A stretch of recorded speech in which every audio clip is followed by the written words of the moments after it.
stages of your academic learning and eventually your career pursuits. And also to share a bit of my story. It's just one story and my experiences, and give you an opportunity perhaps to see what you may or may not connect with. I only have 30 minutes to do this, so how to do this without necessarily droning on and on about myself? Well, there might be a little bit of droning, but hopefully not without purpose. So I find it's always a good start to have a strong set of purposes in mind. So here are mine for today.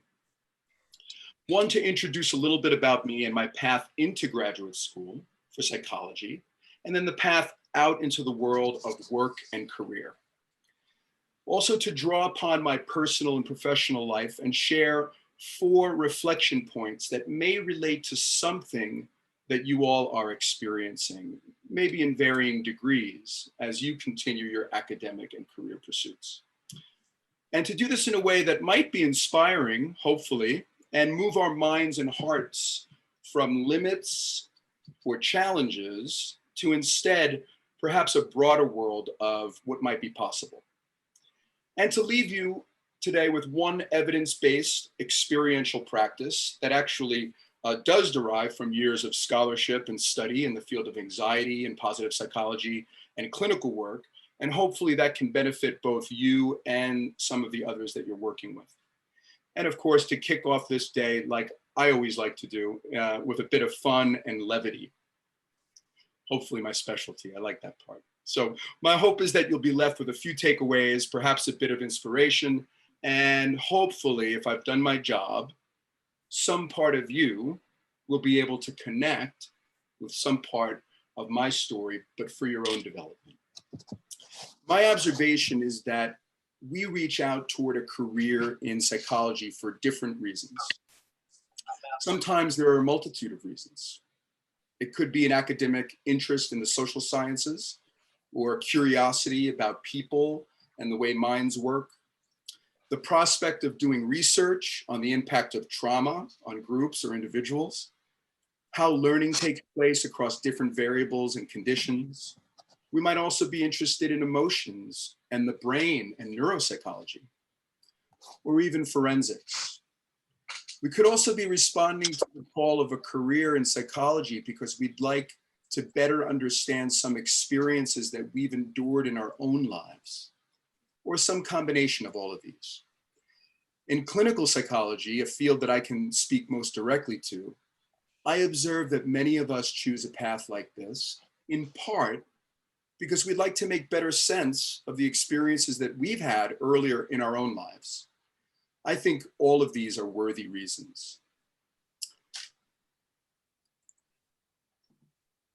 So in all transparency with you, right out of the gate, I don't mind saying so, for me, I grew up in a very tumultuous, divorced household with a very anxious mom.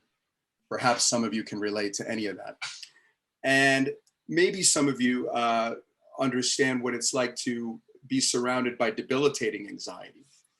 We had very little in the way of financial resources, and I know for sure that some of those hurts and difficulties in childhood started a strong interest for me in the field of psychology. Certainly wasn't the only reason, but it was a strong motivator. And that interest grew over time, both as a parallel path to begin a journey of my own healing, and also later as I developed more academic curiosity and strength, and along with better self-awareness, it also stoked a passion to make a contribution to helping others and maybe make some meaningful contributions in the field. So when I arrived to IUP, having majored in psychology as an undergrad at Franklin and Marshall College, I was full of, dreams and hopes, like many of us are, and also full of anxiety about the present. Could I get through this? And the future, what's ahead for me? But I was also imbued with a lot of hope and excitement for the next steps. So let's just take a brief look back in time. I mentioned that Dr. Kaniasti was my dissertation chairperson. Well. I'm glad I was able to dig this gem of a photo up. Oh, boy. And I apologize for the quality. This is actually when photos were printed on paper. I know that's dinosaur point number one for me. It makes me feel very self-conscious. But on the day, on the day of my dissertation defense. So along with my atrocious 90s pattern tie, and what you can't see there is a long ponytail in the back. So for me, it was business up front and party in the back. And of course, for Dr. K, party all up front, you know, but I think he was already tenured at that point. So there's no worries there. So when I enrolled in the doctoral program, I jumped straight into a track known as behavioral medicine. I'm not sure if that still is around today, but before long, I was getting involved in all kinds of related experiences. Seeing patients at the IUP Stress and Habit Disorders Clinic, finding part-time work with a local neuropsychologist, working as an extern at Harmerville Rehabilitation Center in Pittsburgh with pain management and neuropsych, and just learning the ins and outs of the brain and biofeedback, all while taking classes like many of you are doing right now. So the main point here, I think, is that at that stage for me, I found that the more I got involved with, the more I learned and the better I was able to parse out what I really loved versus perhaps what I could maybe do without. So reflection point one here is that experiences, I think, build on one another and experiences speak to one another. At least this was my experience. It requires us to perhaps lean into saying yes to different opportunities and not limiting ourselves to just what is handed to us. At least that's what I think. And to work maybe only inside the given parameters, we might miss out on something great.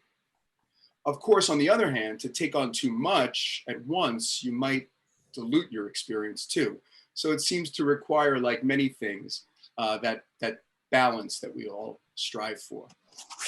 So the more I exposed myself in the psychology world, the broader base I had to discover what really interested me and how I wanted a career to develop.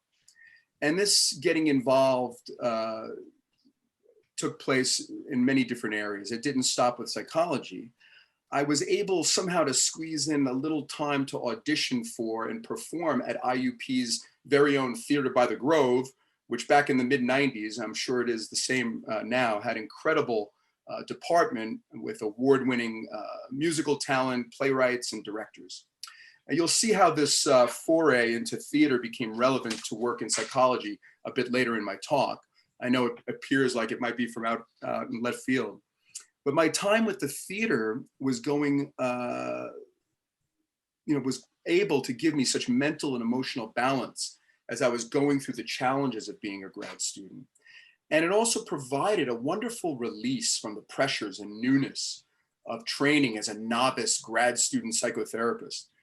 Of course, the feedback at that time included messages like, "You won't have time to do that as a graduate student. You should decide if you want to be a psychologist or an actor, but not both." And maybe some thought that I wasn't really taking my studies too seriously. But I found that this involvement was so key to finding an integration between what I was learning and what I was living. So let's move on to another slide here for fun. Little embarrassing. So this was the 1994 production of Pirates of Penzance at IUP's Theater by the Grove. That crazy photo is with me as a pirate there on one knee. And again, sorry for the poor quality there, but so this seemingly disparate approach to being a grad student, which was one marked by academic rigor, but also following a work-life play balance. It also dovetailed nicely into a concept I later learned and now implement in my practice, which is referred to as both and thinking, right? This both, considered a healthier and less anxiety-producing way of thinking than what we know as black and white dualistic modes of thought, which could give ways to a lot of anxiety. So that, why, yes, I can actually both be a psychology grad student and an actor. The reflection point number 2 here, I think, is do things that bring your heart and your mind joy. Few people within the academic circles will necessarily guide you in this direction. I find, though, that the best ones do.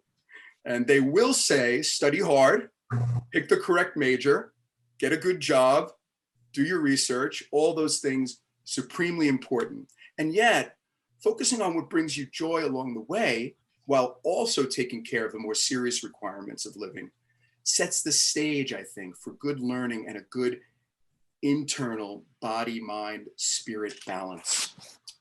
So in keeping with this philosophy, when I reached my internship year, I held a carrot and stick in front of my nose and made a promise to myself to take a long trip as long as I could finish my dissertation project on time.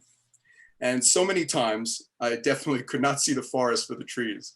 It was hard to believe this would ever be completed. Again, I was where you are now, or many of you. I know I'm speaking to somebody out there right now.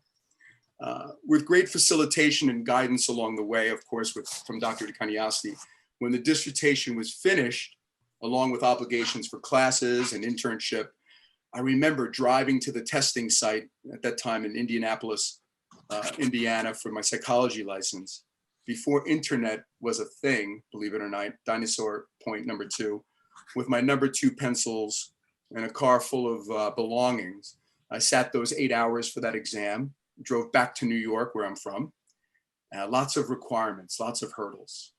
But I wanted to take that study, all that work and juggling between externships, internships, patient care, research, and get a feel for how this would translate out there into the outside world before I jumped straight into committing myself to a career path or to regular work.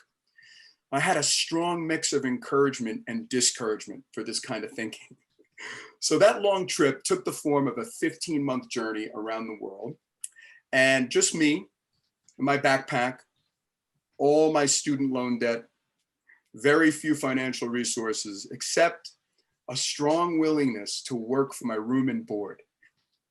And I headed east from New York City, kept going until I came back around the other side through California. So it's funny reflecting on this now at a time when we're living such as this, where freedom to travel is so constricted and been made more difficult at the very least. And hopefully we'll be getting back to that slowly as we make improvements. So that particular 15-month journey taught me much along the way.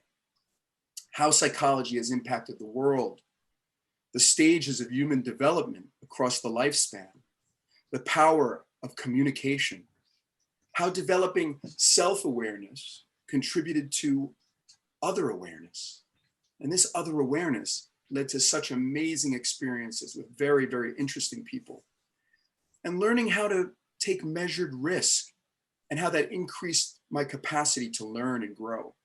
And also exposing myself to cross-cultural similarities and differences with regard to mental health and emotional health. So I'd say that my choice to travel around the world might be the single most impactful choice that I've made that has had a very big contribution to later executing what I learned in my higher education years. Of course, that's just one passion to follow. I'm not suggesting by any means that that has to be everyone's pathway, but just sharing with you what really connected to me to that really helped me to connect the dots. So the reason for all of this was that journey, while absolutely imbued with fascinating destinations and places, was mostly about humanity and about people, which brings us to the third point. Most of what we're doing in our study and work in the field of psychology, in my opinion, one way or another, is to advance the understanding and the betterment on some level of humanity. Also, in my experience, this is a very dynamic and rewarding endeavor. So I thought I'd share a few fun travel images with you. I hope you'll think they're fun, and to give you a little taste of this humanity.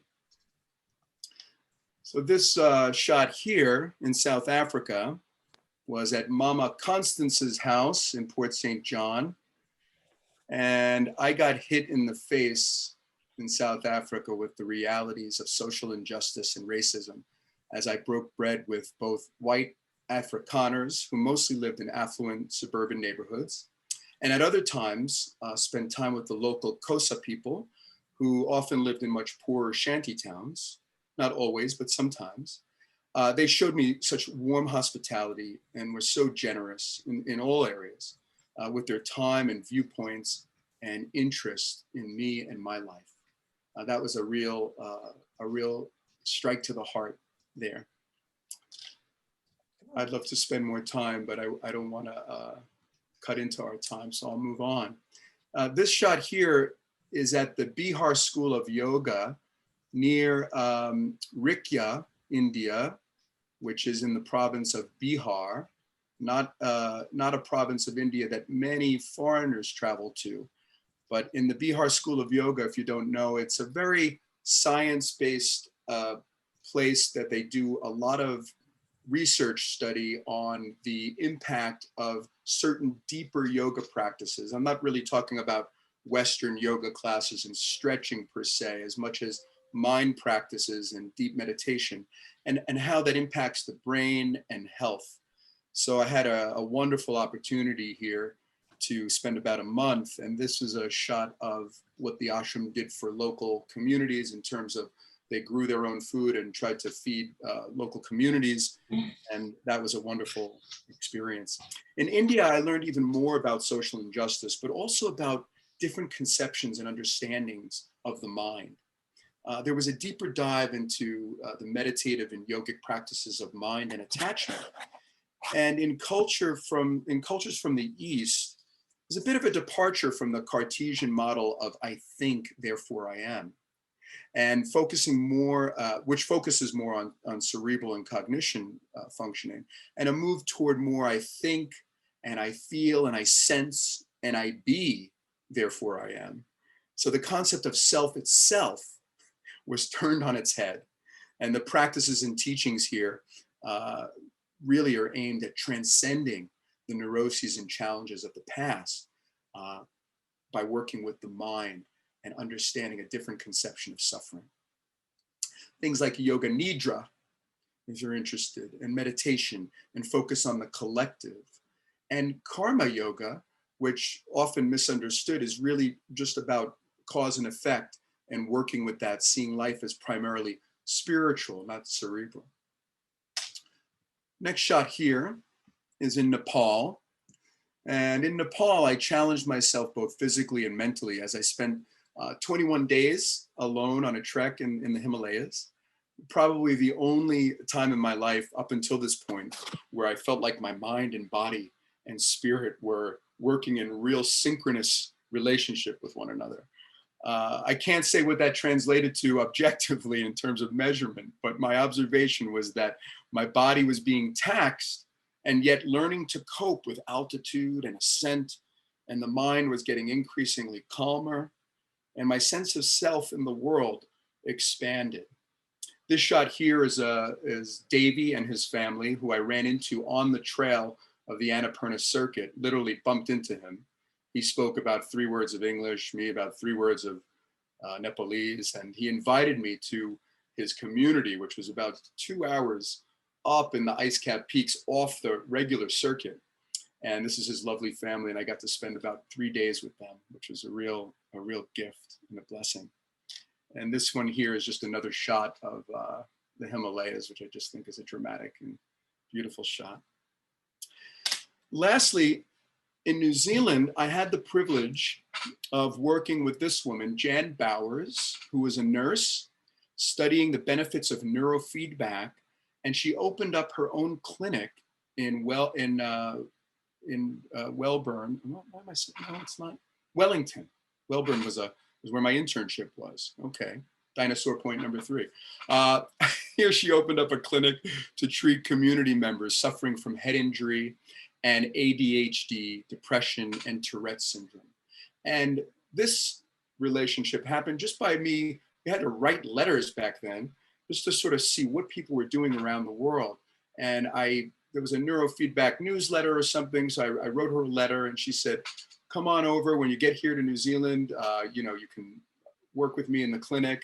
Not only did I volunteer and work there, she housed me and fed me and gave me great opportunities to travel through New Zealand. So that was just a beautiful time. Okay, so when I returned home from this special journey, I was pleased to learn that I had passed my licensing exam, good news.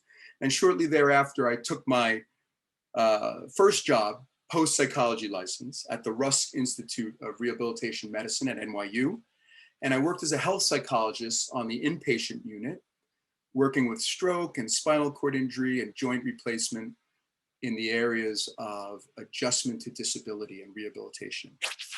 So after this journey around the world and to many of my previous experiences, it wasn't a big stretch to start to incorporate some complementary medicine approaches to the work I was doing with patients in psychotherapy. I began running my mindfulness meditation groups at that time, addressing the physical and psychological healing and well-being of patients, and then doing a little bit of this with the nursing staff at NYU. So before long, I left Rusk and I opened up a private practice in Manhattan with the same type of focus, and that's where I'm still doing that work full-time today. About a third of the practice addresses chronic pain, and another area of focus recently has been physical, psychological, and emotional trauma of one kind or another. And I make use of EMDR and inner child work and some of the meditative disciplines and in trauma-informed practices to address these clinical issues. And then the rest of the practice is dealing with anxiety disorders and depression and relationship issues. So if I had to capture the split of what I've been doing in the last 22 years or so, just through visual means, it looks something like this proportionally. So the psychotherapy includes, you know, as I mentioned, mindfulness meditation training, EMDR, trauma-informed therapies, and cognitive behavioral psychotherapy. The executive coaching works with corporations and C-level executives in the areas of emotional intelligence, reflection as a leadership skill, leadership development, and work-life play balance. And this is mostly contracted work with organizations that specialize in corporate training and development, a real, you know, smart and dynamic group of people I get to work with there. Public speaking, mostly in the areas of social emotional learning in schools, trauma and trauma-informed approaches, and emotional regulation. And then, as Chris mentioned, I co-authored a book with my colleague Dana Gianta, From Stress to Centered. And I'm currently working on a second book on empathy, which will detail a project that I'm developing called the Empathy Project. And then back to this, down in the bottom right corner there, playback theater. So I told you there'd be a thread there between my earlier experiences at IUP and working as a psychologist now. So I'll show you our troupe here, playback theater troupe. This is called Village Playback Theater, a group that performs out of Manhattan. And for those of you unfamiliar with playback theater, just a word on that. This is a form of theater that uses improvisation and storytelling to address issues around mental health stigmatization, discrimination amongst marginalized groups, and other social justice issues that run the gamut. In short, and it's a little difficult to wrap your arms around without actually being in a performance, but I'll do my best to describe it. We have a host or a conductor, which will warmly welcome our audience and weave a theme for performance around social justice, our social justice issue. Then we get stories from the audience members, and we get those stories on the spot. They're unrehearsed.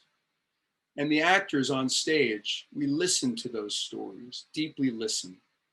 And for the first time, right there and then, we immediately play that story back to the audience through dramatic storytelling, acting, music, song, dance, and/or poetry. There's some live improv musicians on the stage as well. And we get paid for this work, which is also a real wonderful kind of feeling as a performer, as anybody that performs out there knows. So this was a photo taken at Lincoln Center, which we had an opportunity to perform there, which was a real thrill. And this is a more, professional photo. And then I'll show you where else we can go to in this group when given the opportunity.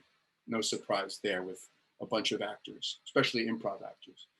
Okay, so I guess the whole point of me sharing all of this with you would be to confidently say, be inspired by your own experiences. Don't let the limits, if you can help it, of your own mind or outside structures or other people's paths necessarily box you in or get you worried about what you can and cannot do in the field with your own path. And of course, at the same time, we want to open to learn from others and use them as models to help us along the way. I'd love to save some of you even just a little bit of the stress and anxiety that I endured when I was in your place by driving home this type of message. And this might be a good segue for our fourth and final reflection point. And this involves stress. I don't need to tell a bunch of sophisticated folks like you that stress can come from the outside, deadlines and traffic and weather and illness, let's say, and it can come from the inside, our appraisals, our interpretations, how we're responding to that. Well, we also know that stress is necessary. That Yerkes-Dodson law tells us that just with that medium amount of arousal and stress, we get high performance. And when we enjoy life and we have good feelings about life, there's a level of stress there. Weddings and snowboarding and all kinds of exciting things. But everyone wins, I think, when we are able to manage stress a little bit better. So in keeping with that, I'd like to move us into, which I usually do during my talks, a collective experiential practice if you're interested. And that is called ratio breathing. So as we begin to move into that practice, I'll very simply instruct you all just to put down anything that might be in your hands, and just get as comfortable as you can in the chair that you're sitting in. And put your feet flat on the floor, so no crossing arms or legs if possible. And I'd like for a moment for you just to take note on how you feel internally. So bring the mind from out here, focused on perhaps me and this presentation, to in here, and just a word or two to yourself about how you're feeling, whatever that feeling might be, positive or negative. Good. And I'd also like you to rate your stress level right now on a scale of 1 to 10, 1 being almost complete, no stress at all, completely chill, to 10, you're ready to run out the room pulling your hair, if you have hair. But get that rating.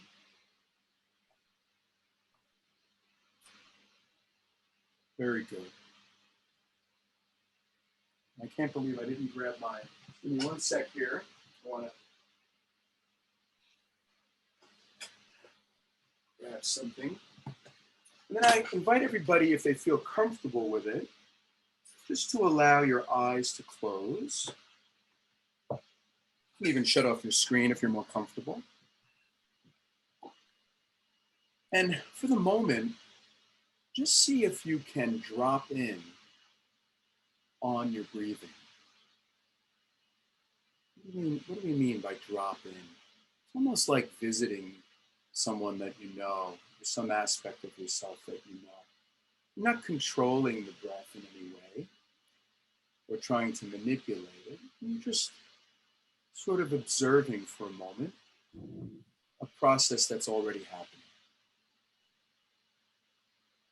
You're becoming aware of the inhalation and the exhalation.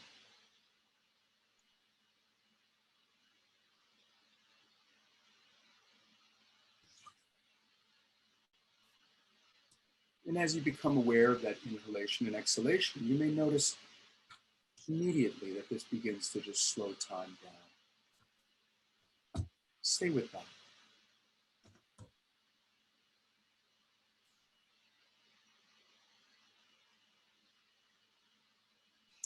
Now, in a moment,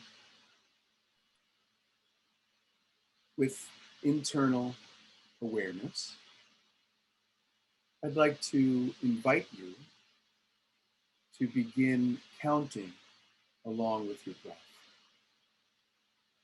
We're going to begin by counting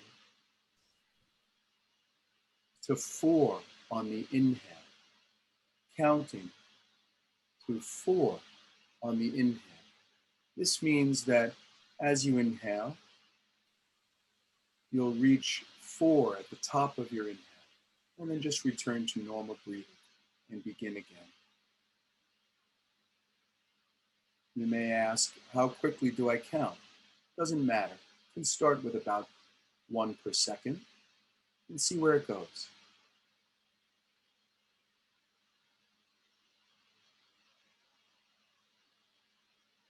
Inhaling to a count of 4.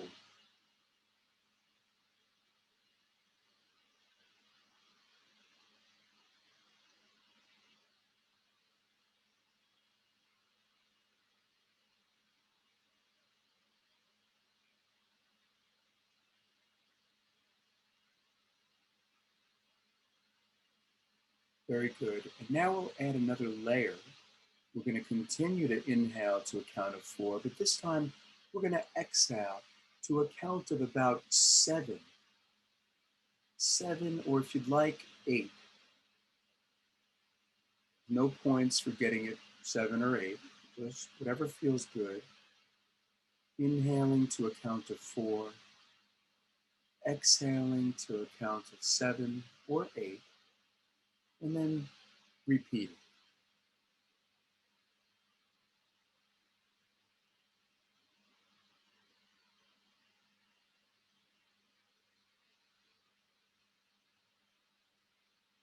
And the mind is just watching the process, experiencing the feeling of the inhale and the exhale.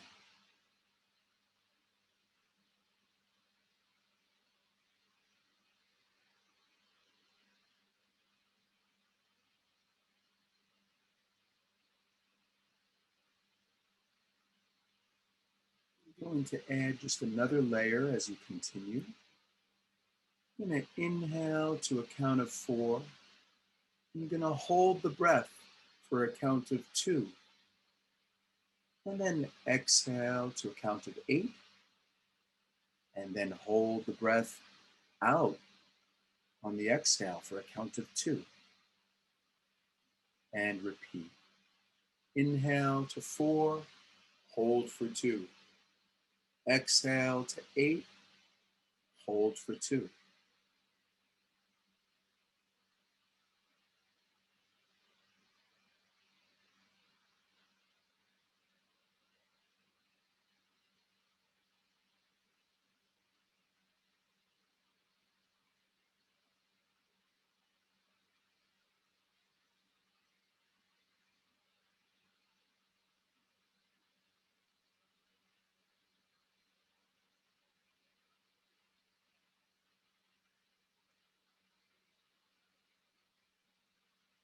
Reassert your attention and your awareness as you continue this practice one more time. And you want to end on the exhale breath.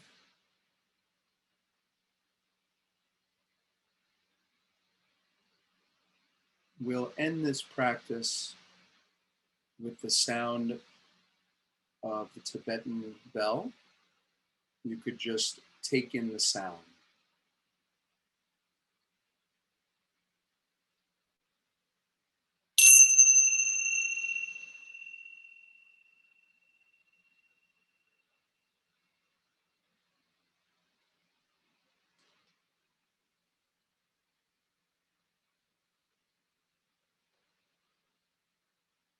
Well, thank you for joining me in that practice. I'd like you to take a moment just to check in with yourself again, both on the level of feeling. What is the feeling now? Did it change? Whatever direction. Also, rate your stress level at the moment. And normally when I do this, we would kind of go around and just get one word of what the experience was like for you, whatever that word might be. It doesn't have to be positive, negative, neutral, whatever it is. But maybe just say that word to yourself in the interest of time. Leave some time for some questions. I'm going to have you just think about that word. And in conclusion, I wanted to say that I think all of you have chosen a path of study or career in psychology that can bring a really diverse set of experiences and influences into the mix. There's a lot of choice with which direction you can go. And I'd recommend taking every opportunity you can in these learning phases right now to try on what might be a best fit for you. If you're anything like me, and you certainly don't have to be or wouldn't have to be, but you might find that searching for this best fit can be a dynamic kind of process, changing and morphing over time with new discoveries to make about yourself and about others. Now, Sigmund Freud is thought to have had very different things in mind when he said sometimes a cigar is just a cigar. If in fact he even said that, you know how that goes. But maybe if we can take the approach that life is never just a cigar, we can look beyond first appearances and the given parameters to see how far we can take our learning and our training into our futures for a full, satisfying working life. I'd like to thank all of you very much. I have my contact information and the book if you're interested. And I type of person that would love to hear from anybody. If I can be of any help, you can contact me anytime from email or follow, and we can communicate if I can be of any service to you. So thank you very much.